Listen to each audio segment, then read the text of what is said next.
Spotlight, Spotlight with Jerome.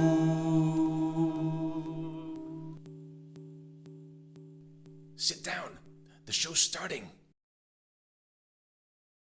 Good question. So my personal love of languages comes from the age of 12 when I was sent on a French exchange to Senlis, just outside Paris. And I stayed with a family there for a whole term, a whole French term. So I went to French school for a whole term. And up until then, I didn't think I was particularly good at languages. I hadn't really thought about them too much. I did them as just one other subject amongst many.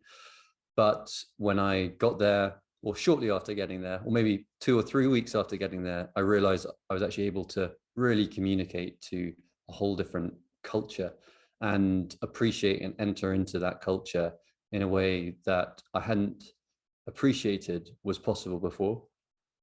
And I loved it. I loved the feeling of I guess dépaysement of being outside of your own country and your own culture.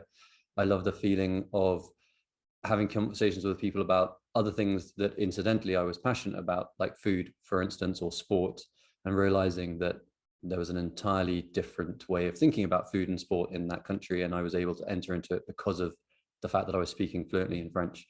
Well, I got to the stage where I was able to speak fluently in French. And I think to top it all off, I think that the very first time I actually had my first dream in French was such a trippy, wild experience that I'm kind of like an adrenaline junkie ever since.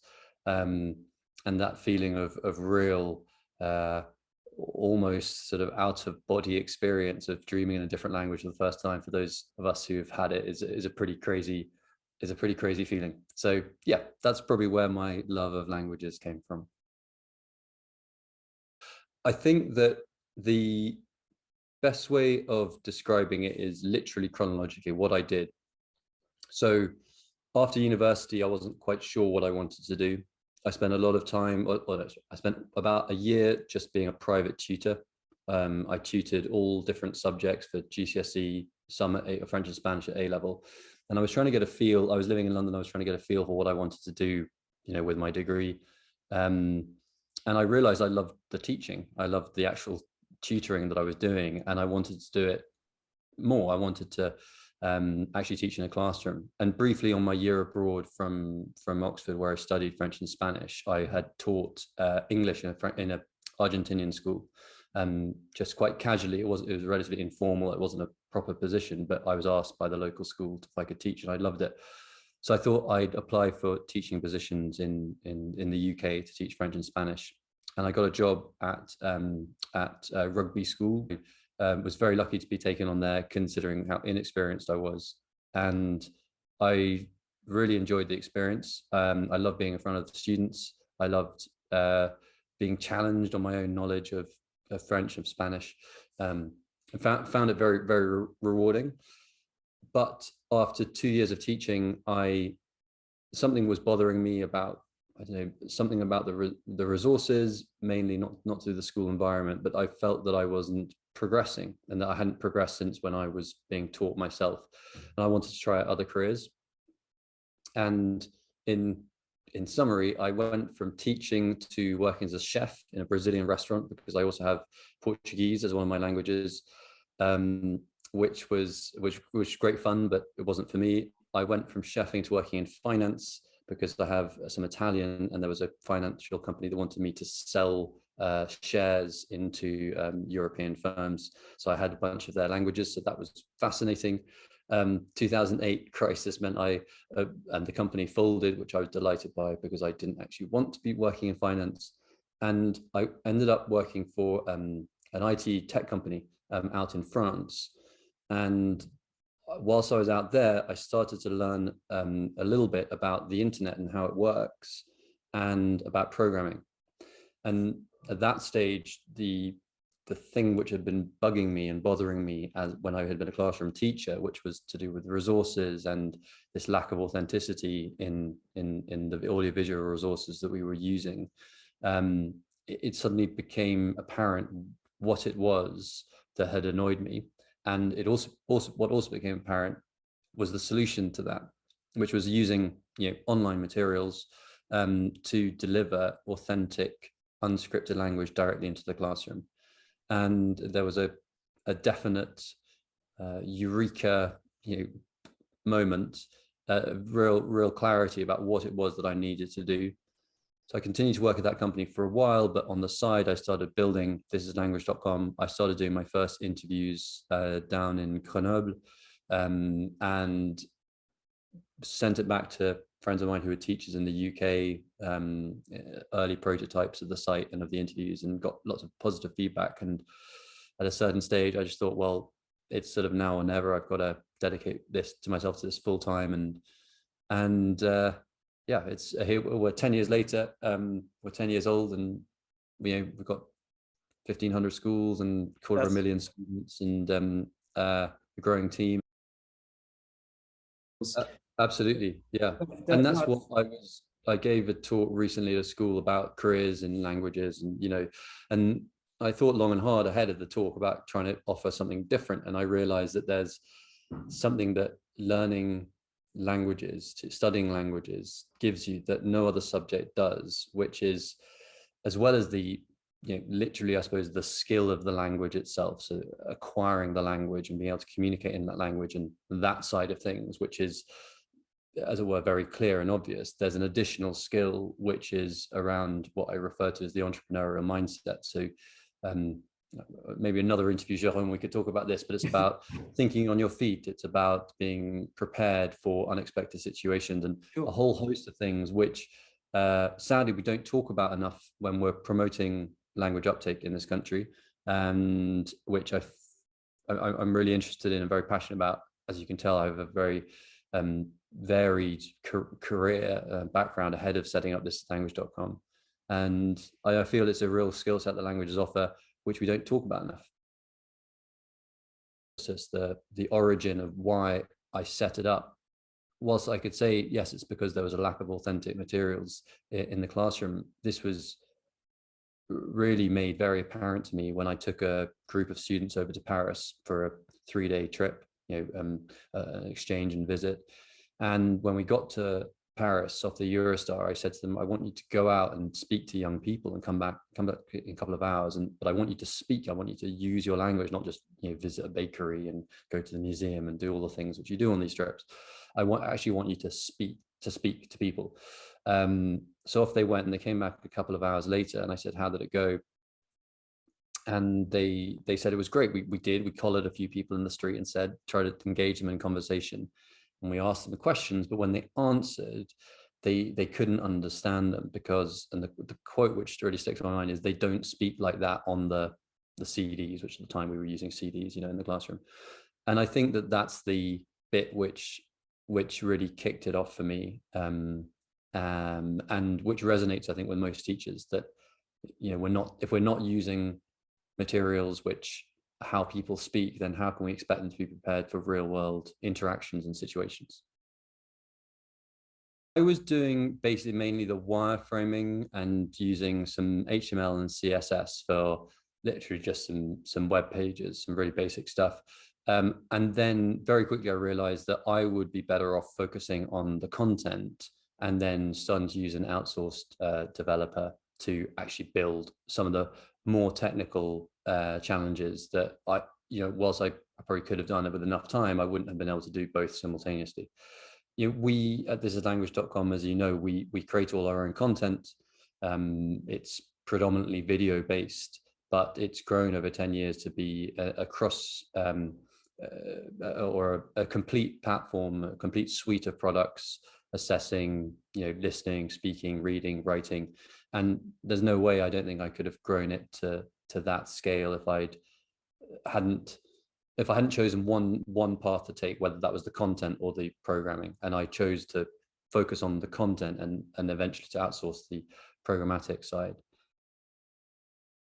So the very first city that I filmed in was Grenoble, because that's where I was working at the time. And then I'm trying to remember, we filmed quite shortly after that. We filmed some in Lille, then in Paris, then we went down to Spain. Well, I went down to Spain and I filmed in Madrid and Malaga. And after that, I'm trying to remember the journey, because then we added German at a certain stage and filmed in Berlin. And then we had to do some, or wanted to do some South American Spanish. We filmed in Colombia. Then we added Italian. And then we filmed twice a year, or COVID notwithstanding. So we filmed 2 different times of the year to make sure that our content stays fresh and relevant, and all those things. We basically, over the last 10 years, we've grown a vast network of people that we can leverage off. So we've been going for a while now. So we were able to kind of just continuously leverage off our existing network. So they're not random people. These aren't just well, they're not like random people that we pull off the street. These are people that we have explained like what our project is, what our purpose is, why we're doing what we're doing, because it's important they understand the interview. It's not just an interview, it's an interview for the purposes of showcasing language that's not scripted. That's the point. So, and we screen people. We make sure that if someone doesn't speak clearly, then we're probably less likely to use them over someone who actually can speak clearly. But of course, we have a range of accents, we have a range of speeds of delivery, but these are all just things which happen quite naturally. I really, even now 10 years later, I passionately believe in it, and it's an unfinished project, and will always be unfinished. The reason being that language evolves, language changes, and apart from that, clothing and fashion changes, and ideas change, and topics of conversation change, and football teams change. Well, football players change, and film stars change, and it's also one of the benefits of the fact that we're online, is that we're able to make changes on the fly, when we want, as we want, and they are instantly published. And I think that was one of the exciting things as well for me as someone who was new to business as well, was that I was in the world of publishing, but I wasn't in the old world of publishing, where at the point at which a textbook is finally agreed and ready to go to print, it's already out of date by that point at which it's in print. So it's already probably about 18 months out of date at that stage. And then it just, becomes more and more obsolete. And I love the idea that whilst there are certainly areas of the website that, we go, oh, well, we need to do some more videos on, I don't know. Okay, for instance, as an example, there was a series of questions that we did around, this is probably about 8 or 9 years ago, about whether people had smartphones or normal phones, Nokias and all that kind of stuff. Because at the time, it was a choice. Smartphones were very expensive. Not every 18 to 21-year-old would have had an iPhone, because they were exorbitantly, well, they still are, priced. And so if they had a mobile phone, it might well have just been a basic phone, and there was a choice there. Now everyone now who has a mobile phone, it will be a smartphone. So that question has become a kind of obsolete question. But there's something quite nice I like about the fact we still have it as in the existing recordings on the site, because it shows the cultural journey that's happened, the technological journey that's happening and is happening. We have around 17 people in total who work for us. Not everyone's working, exactly the same days and full-time, part-time, etc. There are contractors and all that kind of stuff, but it's a fantastic core team. I'd say around 17 or 18 people, and we've got within that, there's a team of people who are in charge of the content, and there's a team of people in charge of content, there's a team of people in charge of the development, there's a team of people in charge of sales and of the account management, and making sure everyone's trained. So it's a really lovely team. I'm very, very proud of them all, very lucky to have them all. As I say, these days I set, I suppose, the direction of the company and the direction of the direction of travel, where we want to get to. I have a fantastic co-founder, Anna Wainwright, who joined me within the first few years, and she's in charge of the product, so making sure that the actual content itself, the website itself, is going in the right direction. Yeah, it's a really cool small tech company, and I should have said, really 17-18 people is the kind of core team. There are probably hundreds of other people who work as in lesser or greater degree as contractors, doing small pieces of work here and there, depending on whether it's a piece of translation or whether it's a piece of design or whether it's any number of things where we don't have the specialist skills, and there's an amazing global marketplace out there, where we also have to use our languages. So for instance, that a lot of the design work is done by a team in Barcelona. Yeah, Mandarin it will likely be in September, October this year. So it'll be towards the start of the new academic year here in the UK. But there's a writing feature which will be coming out probably in the next month or so, which is very exciting. So that will allow teachers the ability to give feedback in a very, I think, in a new and innovative way for students who are writing, open writing questions.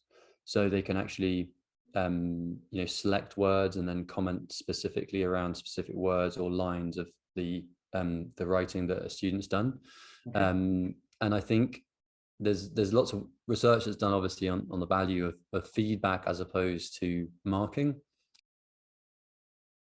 Absolutely. We've my teams sometimes need to sort of almost like frog march me to the studio and say, come on, George, like we need some more videos. It's time to do that now. It's time to do that now. I love doing them. I find I'm very busy, and I kind of everyone's very busy. I'm busy, and I just go, I'll do that later.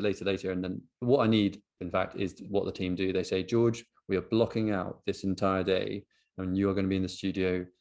And then off I go, and it's great. I love it. I absolutely love it.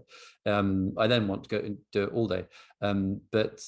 Yes, we've got more of the we refer to them as the grammar videos, or the 120-second videos, or the do the exercises videos, because I have a sort of do the exercise. Do the exercise. Do the exercise. Yeah, you know the one.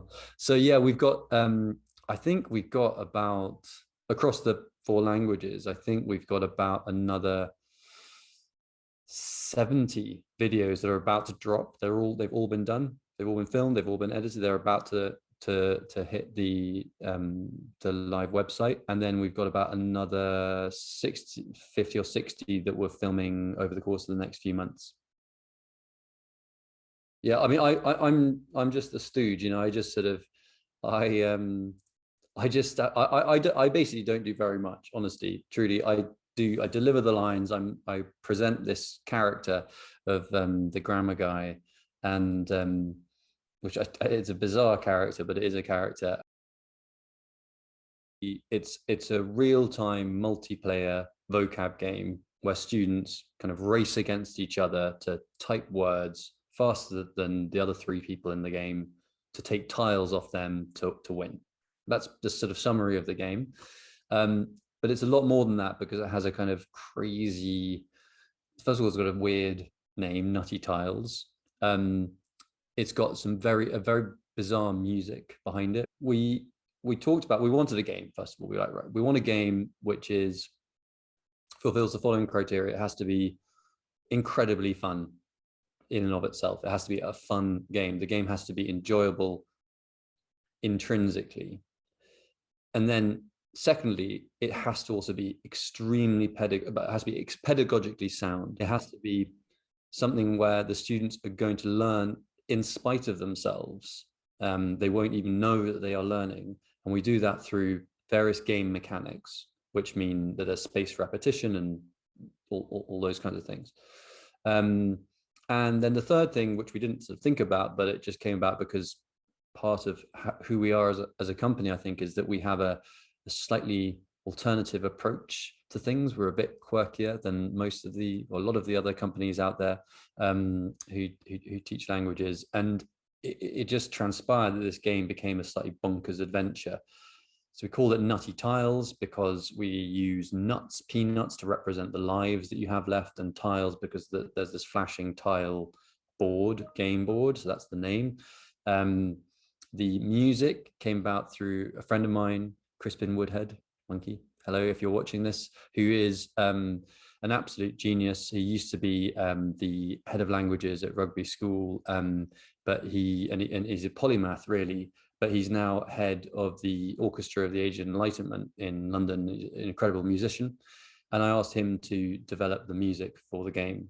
So he's both a linguist and a musician, and a very talented one. And he very kindly did that. And we also have a baddie called Demon Dante, who students have to beat in order to level up. And Demon Dante has developed a life of his own as a kind of character who is a nefarious, nasty character that students hate, but they love to hate. So this June, we're going to be hosting the biggest ever language competition ever seen in the UK. And I can see you raising your eyebrows. How's that going to happen? The way it's going to happen is that, yeah, I've decided that we're the company to do it, and I think that we've got the game to do it, and I think that we've got the desire to see languages put on the map in the UK by hosting an event which any school, irrespective of whether they're a client or not, any school can sign up to for the month leading up to the competition and including the competition. We'll run it over 3 days. And the idea is, what we want to do is we want to get such a buzz going across all schools in the UK of students learning and competing in the different languages on this game, and leading towards 3 days of like crazy competition with prizes at the end of it, that we actually will put in at the local and the national news level, so that we want to have a kind of a media coverage for languages in this country being celebrated because of the fact that the students are learning and are engaged in this game, Nutty Tilez. And one of the ways we're going to do this, that we're doing, is that students will be able to raise money for our charity partner, which is Mary's Meals, which it's an amazing charity. It's very, very close to my heart. I've met the founder, and he's an incredible person who, and basically the simple, very, very simple thing behind Mary's Meals is that they provide, I think it's 1 meal a day in countries where food is scarce, where infrastructure is very poor, where education is very poor, and they serve it in the schools, so that kids who would not normally go to school are encouraged to go to school because they're going to get their meal. And so the parents will encourage them to go to school, even though it might be quite a distance to go. And that's they provide that for free, and they provide an astronomical number of free meals every single day. An incredibly efficiently run charity that's just brilliant. If you want to see an example of a charity in action that's actually doing, I mean, all charities I'm sure do wonderful jobs, but I think these guys smashed out the park, and what they're doing is brilliant. So the idea is that students in the UK will be able to be sponsored by parents, peers, etc., to raise money for Mary's Meals by hitting the different levels of Nutty Tilez over the 3 days of the competition. And we want this to be something where students will just collectively, we want every single primary and secondary in the UK signed up to get ready for this, and just to put languages on the map. Okay, it's really, really simple. They just need to go to thisislanguage.com/trial, or just go to thisislanguage.com and click the start my trial button. They need to fill out some very basic details, because obviously for security purposes we want to make sure they're actually a teacher in a school. We don't want just random people on the website. We'll verify that that's all, that they're a bona fide teacher, and then someone will be in touch and set them up with a 2-week trial. They can give them a demo, they could do training session remotely for the department, and they can play around on the site as much as they like, totally without any limits, and that's it. If they need slightly longer to trial, they can just speak to the account manager and just say, I need a bit more time. But basically it's a 2-week free trial. Play around. It's a very cool website. You can get kind of stuck into it, and that's it. So yeah, www.thisislanguage.com/trial.